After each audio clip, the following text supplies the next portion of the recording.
मेरे दोस्तों, भारत के भविष्य पार्ट 2 में मैं फिर से हाजिर हूं। और जैसे कि मैंने बोला था पिछले वीडियो में कि भारत के भविष्य को 4 पार्ट में हम लोग शेयर करेंगे।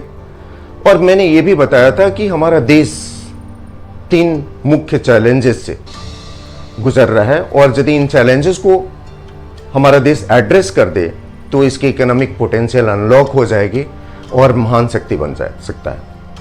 पिछले वीडियो में हम लोगों ने एक चैलेंज के बारे में बात कर चुके हैं और उसका नाम था भविष्य भारत के कर्मचारियों का कौशल विकास और रोजगार की व्यवस्था। मेरे दोस्तों, आज हम लोग बात करेंगे ग्रामीण भारत का सामाजिक और आर्थिक समावेश के बारे में। वर्ल्ड इकोनॉमिक फोरम के एक रिपोर्ट्स के अनुसार 2030 तक मेरे दोस्तों हमारे देश के 40% जनता शहरों में रहेगी।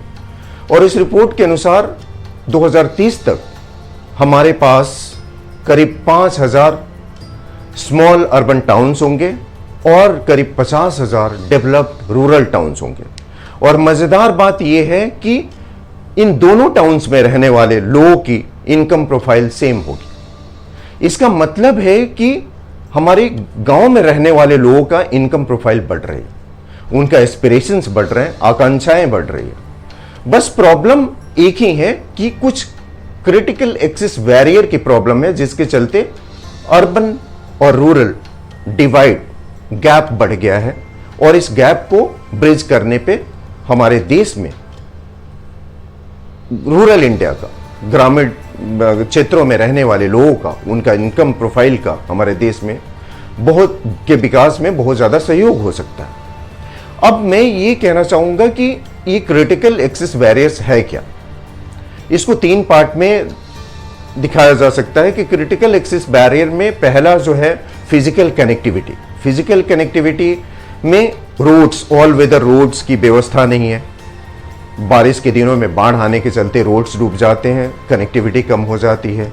वहाँ पे इलेक्ट्रिसिटी की प्रचुर व्यवस्था नहीं है, जिसके चलते जो product and services, income profile गांव में बढ़ रही है, लेकिन इनकम प्रोफाइल के अनुसार उनको प्रोडक्ट एंड सर्विसेज उनके इनकम प्रोफाइल के अनुसार मैच नहीं कर पा रहे। The second critical access barrier जो है वो है डिजिटल कनेक्टिविटी। डिजिटल कनेक्टिविटी के मामले में इंटरनेट की सुविधाएं नहीं है वहां पे।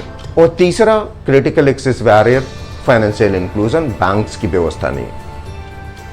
मेरे दोस्तों, गांव में रहने वाले लोगों का इनकम प्रोफाइल तो बढ़ रहा है, लेकिन ये इनकम प्रोफाइल हमारे देश के विकास में, प्रोडक्टिविटी में, इंक्लूजन में तब तक काम नहीं आएगा जब तक कि अर्बन और रूरल डिवाइड गैप खत्म नहीं हो पाएगा। उस आंकलन एक एस्टिमेशन के अनुसार मैं आप लोगों से कहना चाहूंगा कि 2030 तक हमारे देश की 60% जनता गांव में रहेगी। अब ये देखा जाए कि यदि 60% जनता गांव में रहेगी, इसका मतलब कि ये न केवल हमारी सरकारों के लिए एक इंपॉर्टेंट इंपेरेटिव है, बल्कि बड़े बड़े बिजनेस हाउसेस के लिए भी बहुत बड़ा इंपेरेटिव है, जो कि अवसर ढूंढते हैं, अपॉर्चुनिटीज की तलाश में है, एक ग्रोइंग मार्केट्स की तलाश है उनको, उनके लिए बहुत बड़ा इंपेरेटिव है। अब ये मेरे दोस्तों, सबसे बड़ी बात यह है कि यदि गांवों की अर्बन और रूरल डिवाइड्स को ब्रिज करने के लिए, वैसे तो हमारे गवर्नमेंट के पास डिजिटल इंडिया जैसे बहुत सारे फ्लैगशिप प्रोग्राम्स हैं, लेकिन परेशानी ये आती है कि हमारे देश में इनके एग्जीक्यूशन, एफिशिएंट एग्जीक्यूशन के लिए सस्टेन्ड एफर्ट नहीं हो पाता। हम एक जरूरत है अनवरत चौकन्ना रहने की, ताकि जितने सारे फ्लैगशिप प्रोग्राम से वो अच्छी तरीके से काम करें। और टाउन्स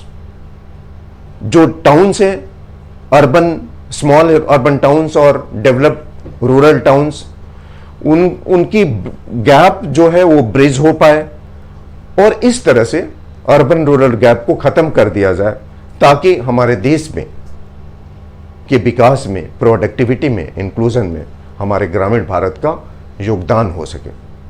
थैंक्स फॉर वॉचिंग। जय हिंद।